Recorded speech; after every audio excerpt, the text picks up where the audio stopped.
আসসালামু আলাইকুম। কেমন আছেন আমার প্রিয় আপুরা এবং ভাইয়ারা? আশা করতেছি কাছে দূরে যে যেখান থেকে এই মুহূর্তে আমার ভিডিওটি দেখছেন সবাই অনেক ভালো আছেন এবং সুস্থ আছেন। আল্লাহর রহমতে আলহামদুলিল্লাহ আমিও ভালো আছি আমার পরিবার নিয়ে। তো আরও একটি নতুন ভিডিও নিয়ে আপনাদের সামনে হাজির হয়ে গেলাম। আশা রাখতেছি আমার আজকের ভিডিও আপনাদের ভালো লাগবে।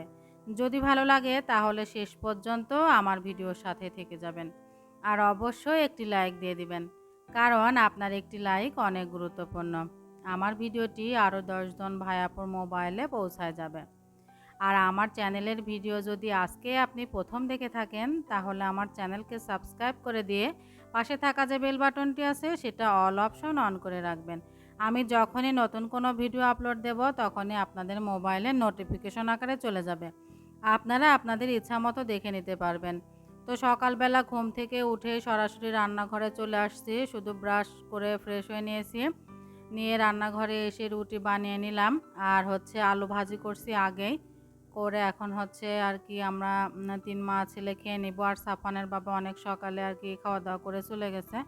তো আজকের দিনটা মানে আমার কাছে মানে খুবই মানে হৃদয় বিদারক একটা দিন বলা চলে, কারণ আমাদের ঈশ্বর দিতে এমন একজন উজ্জ্বল নক্ষত্র দুনিয়া থেকে অকালে ঝরে গেল। এতে আমি খুবই আপসেট হয়ে পড়ছি। আমি আসলে কি বলবো, আমি হয়তো বা তার রক্তের কেউ না, কিন্তু আমি সে ছেলেটাকে কখনো দেখিও নাই। তারপরে এতটা মায়া ছেলেটার প্রতি মানে হচ্ছিল কিসের জন্য আসলে আমি নিজেও বুঝতে পারছিলাম না। গতকালকে রাত্রে হঠাৎ করে হচ্ছে মাইকিন শুনে যে একটা ছেলে মারা গেছে। পরে সাফানের বাবা আমাকে বাসায় এসে ওর মোবাইল থেকে দেখাচ্ছিল যে খুদে বিজ্ঞানীটা হচ্ছে মারা গেছে রোড অ্যাক্সিডেন্টে।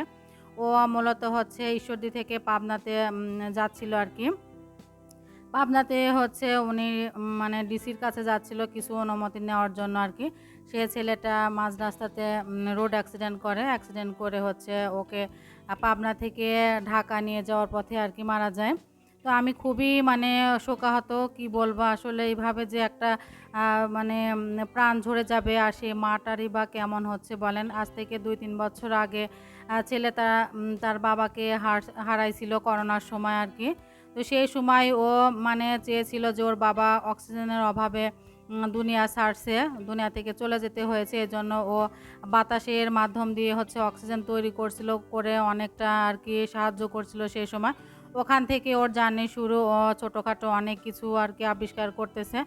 তো সেই সন্তান যদি এভাবে অঝরে মানে অকালে চলে যায় তাহলে সেই মাটার আর কেমন লাগে বলেন।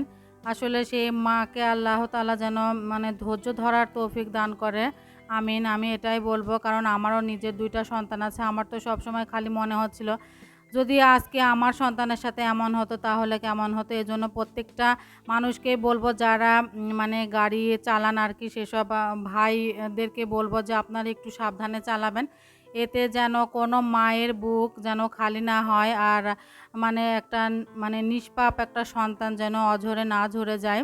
তো আমি হালকা একটু ভিডিও করছিলাম, আমার খুবই খারাপ লাগতেছিল। আমার সেদিনকে একটুও কাজ করতে মন চাচ্ছিল না। তারপরেও আর কি করতে হয়েছিল, সংসারের কাজ করে সাপানকে নিয়ে স্কুলে গিয়েছিলাম। স্কুল থেকে এসে আমার রান্না বান্নাটাও আমি হচ্ছে মানে গুলায় ফেলছিলাম।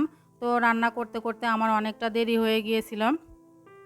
আর ফ্রিজে যা ছিল সাফানের বাবাকে সেগুলা দিয়ে আর কি দুপুরে খাওয়াই দিয়েছিলাম। তারপরে আমি হচ্ছে কি রান্না করব মাথায় কাজ করতেছিল না। পরে হচ্ছে লাউ দিয়ে ডিম রান্না করছি, আর লাউয়ের ছোকলাটা হচ্ছে ভাজি করছি, কখনো আসলে করা হয়নি। তো করছি, অনেক মজা হয়েছিল আর কি খেতে। তো এখন হলো সন্ধ্যাবেলা, ওইদিকে সাফাত সন্ধ্যার পরে ঘুমায় পড়ছে, আর এদিকে সাফানকে পড়তে বসায়ে যে কাপড় চোপড়গুলো আগের দিন ধুয়ে দিয়েছিলাম সেগুলো শুকিয়ে গেছে, আমি হচ্ছে গুছিয়ে নিচ্ছি আর কি।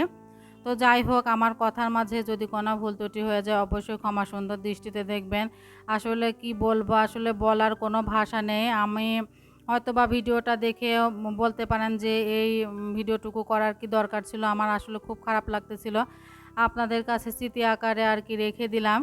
সে ছেলের জানাজা কলেজের সামনে আর কি মাঠে হয়েছিল। তো আমি ভাবলাম যে আমার বাসা থেকে সব কিছু শোনা যাচ্ছিল সে ছেলের মানে এত গুণ, কি বলবো, গুণের কথা আসলে বলে শেষ করা যাবে না। তো সে এত গুণবান ছেলে যদি দুনিয়া থেকে অঝরে ঝরে যায় তাহলে কেমন লাগে বলেন। তো যাই হোক, সবাই যারা আমার শুভাকাঙ্ক্ষী আছেন সবাই সেই ছেলেটার জন্য দোয়া করবেন। ও ছেলে আমার রক্তের কেউ না হলেও আমার ঈশ্বরদীর একটা গর্ভের মানে সন্তান আর কি, ঈশ্বরদীর গর্ভ বলা চলে। কারণ ঈশ্বরদীতে এই ছেলেটা যদি বেঁচে থাকতো হয়তো বা আরও উন্নত করতো। আর ওকে বিদেশে মানে নিয়ে যাওয়ার কথা বলছিল, কিন্তু ও যায়নি। ও বলছিল যে হচ্ছে আমি বিদেশ যাব না, আমি দেশে থেকে কিছু একটা করতে চাই আর কি। তো যাই হোক, আল্লাহ তাআলা তাকে হয়তো বা চায়নি কোনো দেশে নিয়ে যাওয়ার, আর তার হায়াত হয়তো বা এতটুকুই রাখছে। আসলে ভালো মানুষ বেশি দিন টিকে না, এটা হলো তার হচ্ছে বাস্তবতা।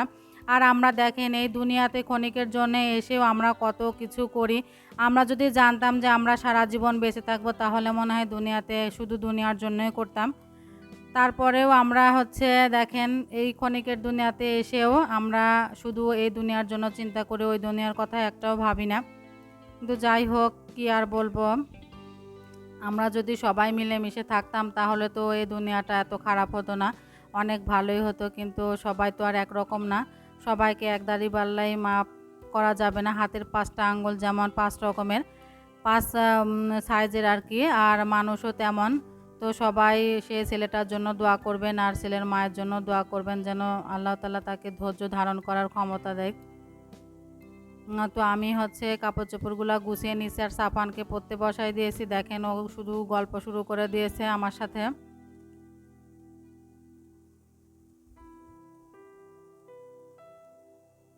তো আজকে একদমই ছোট ভিডিও করছি, আসলে মনটা এতটাই খারাপ ছিল যে ভিডিও করার মতো মানে মানে কোনো মন মানসিকতাই ছিল না। তারপরেও আমি শেয়ার করার জন্য অল্প একটু ভিডিও করছি আর কি। আর স্কুল থেকে এসে কাজ করতে করতে অনেকটাই সময় চলে গিয়েছিল। আর দুপুরের পরে একটু আর কি মানে বসে ছিলাম বিকেলবেলা আর কি কাজ শেষ করে। তারপরে এখন হচ্ছে ওদের কে আর কি পড়তে বসিয়েছি। তো সাফাত পড়ার ভয়ে ঘুমিয়ে পড়ছে, আর এদিকে যে ছাপান হালকা পাতলা পড়তেছে আর আমার সাথে গল্প করতেছে। তো যাই হোক, সবাই ভালো থাকবেন, সুস্থ থাকবেন। আল্লাহ হাফেজ, আসসালামু আলাইকুম।